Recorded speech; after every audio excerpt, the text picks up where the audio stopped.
这个世界是什么模样？走过山水一场梦一场，那迎风呐喊的海浪，要多久多久才会遇上？那深埋心底的愿望，要多久多久才会登场？沿途一身泥泞跌撞的越来越回去的泪，才能淹没了脆弱。你发誓更勇敢，一生与梦，别怕未来的模样不负曾经的凝望。有多少理想，就有多少次穿肠，那沿途的风浪，也不过就这样。这一路光景有你在身旁。 Selamat datang di Bangkobel Donghua. Sebelum lanjut ke alur cerita, support channelnya dulu ya sahabat Donghua, dengan cara klik tombol subscribe dan like videonya. Terima kasih. Tanpa berlama-lama lagi hayu kita simak. Soul Land 2 Chapter 5.3. Chapter 5.3, pandangan pertama melalui gerbang. Pada saat Huo Yuhao baru saja mulai membimbing kekuatan jiwanya di sekitar tubuhnya, ekspresi Bei Bei telah berubah serius. Keterampilan pemahaman Huo Yuhao sangat tinggi, dan dia juga sangat cerdas. Namun, bakat tubuhnya memang agak kurang.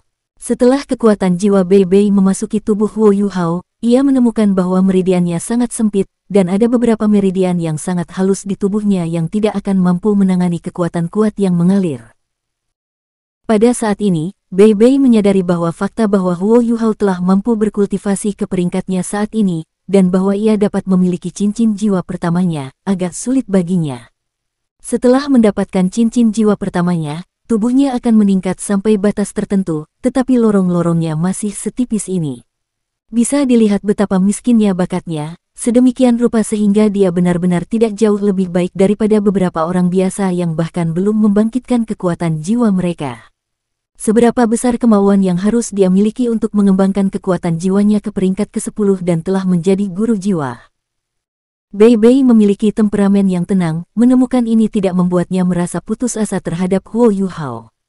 Sebaliknya, rasa hormatnya kepadanya sedikit meningkat. Mampu memiliki tekad yang tak tergoyahkan pada usia Huo Yuhao berarti bahwa, bahkan jika bakat Huo Yuhao agak miskin, dia masih bisa mencapai sesuatu dalam hidup. Setelah menyelidiki kondisi tubuh Huo Yuhao, Bei Bei menebak bahwa alasan mata roh Huo Yuhao begitu kuat pasti terkait dengan mutasi jiwa bela dirinya. Lebih jauh lagi, meskipun jiwanya yang bermutasi sangat kuat, kerugian yang ditimbulkannya pada Huo Yuhao ketika ia masih muda juga sangat hebat. Karena dia tidak dirawat dengan baik, itu menyebabkan bakatnya menjadi seperti ini. Jika dia segera dirawat dengan obat setelah dia lahir, mungkin saudara juniornya akan menjadi jenius. Pada kenyataannya, dugaan Bei Bei hanya setengah akurat. Alasan mengapa tubuh Huo Yuhao sangat lemah memang karena kekurangan yang disebabkan oleh mutasi jiwa bela dirinya, dan karena kurangnya perawatan terhadapnya setelah membangkitkan semangat bela dirinya. Namun, alasan utama mengapa keterampilan mata rohnya begitu kuat, adalah karena cincin jiwa cerdas jutaan tahun, Sky Dream Ichewom.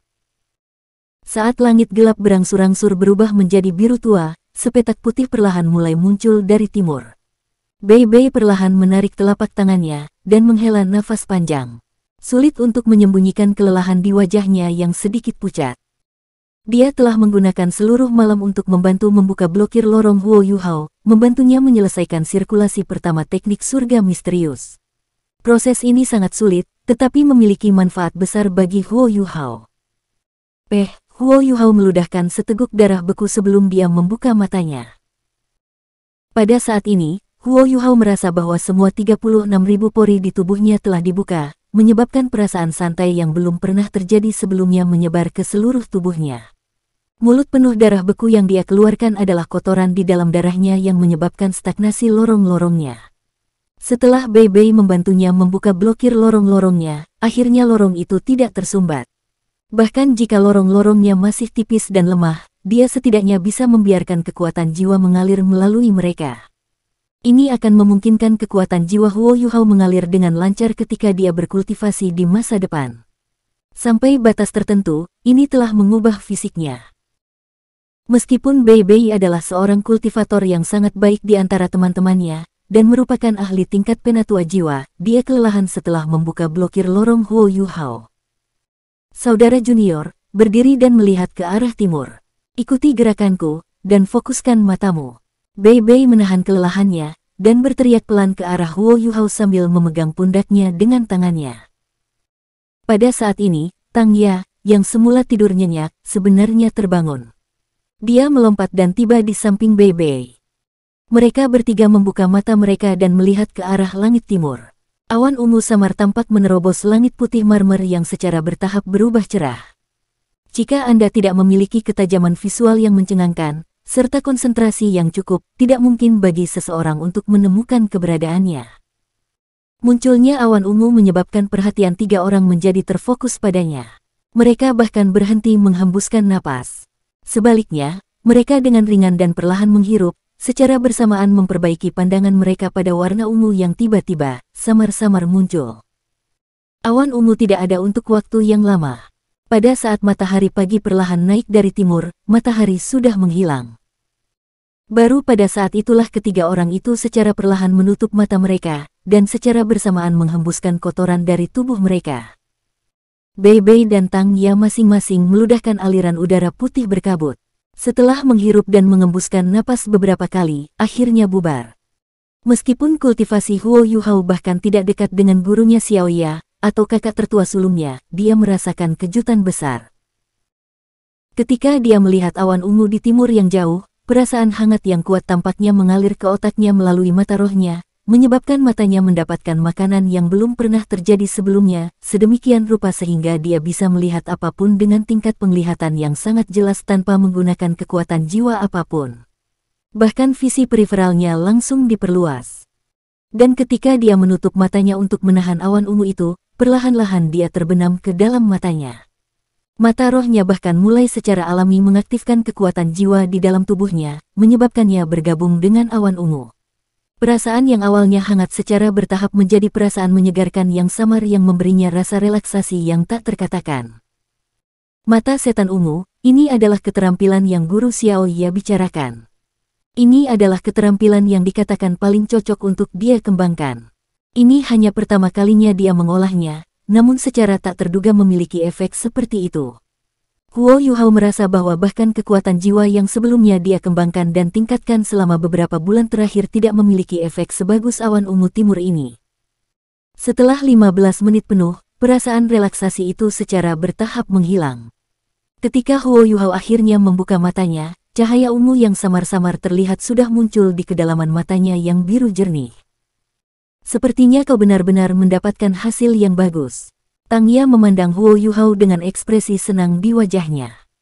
Huo Yuhao buru-buru berdiri dan dengan hormat berkata, "Terima kasih, Guru." "Terima kasih, kakak senior tertua." Petik 2. Kilauan ungu di mata Bei Bei berangsur-angsur redup, tetapi ekspresi kelelahan yang ekstrim masih tetap ada di wajahnya. Dia menepuk pundak Huo Yuhao saat dia berkata, "Kami adalah keluarga. Di masa depan, Anda tidak perlu berterima kasih kepada kami. Namun, aku akan beristirahat sebentar, jadi aku khawatir kita hanya bisa pergi nanti. Guru Xiao Ya, tolong siapkan makanan. Saudara junior, pergilah kembangkan teknik surgawi misterius lagi untuk mengkonsolidasikan ingatan Anda dari semalam." Iya, rasa hormat yang dimiliki Huo Yuhao terhadap kakak seniornya yang tertua ini semakin dalam. Setelah mendengar kata-katanya, dia langsung duduk dan mulai mengikuti teknik surga misterius untuk mengedarkan kekuatan jiwanya. Dengan ingatan mendalam dari semalam, bersama dengan Bei Bei membuka sumbat meridiannya, mengaktifkan kekuatan jiwanya sekarang jauh lebih mudah. Kekuatan jiwa yang awalnya ia dapatkan melalui meditasi perlahan-lahan berubah menjadi warna putih pudar setelah disempurnakan oleh teknik surga misterius. Setelah 2 jam, Bei Bei mengambil inisiatif untuk bangkit dari kultivasinya. Tingkat kultivasinya sudah sangat kuat, sehingga ia bisa dengan mudah menyapu abis kelelahannya. Tang Ya memberi Bei Bei beberapa jatah dan diam-diam bertanya, "Bagaimana kabarnya?" Bei Bei tersenyum sedikit dan berkata, "Kamu benar kali ini. Kakak junior saya adalah bakat yang menjanjikan. Kondisi tubuhnya tidak bagus, tetapi ia memiliki kemampuan komprehensif yang kuat. Lebih jauh, dia dapat menanggung kesulitan, dan hatinya stabil. Dia tunas yang baik. Selain itu, teknik surga misterius dalam dan dari dirinya sendiri memiliki manfaat terhadap pertumbuhannya. Jika dia mengolahnya untuk waktu yang lama, itu akan membantu memperbaiki lorong-lorong di tubuhnya. Ini adalah teknik yang juga cukup cocok untuknya. Adapun pertumbuhannya di masa depan, itu akan tergantung pada kerja kerasnya sendiri, serta peluang apa yang dia dapatkan. Yang bisa kita lakukan adalah membukakan pintu untuknya, tetapi seberapa jauh dia dapat melakukan perjalanan akan tergantung padanya. Petik 2.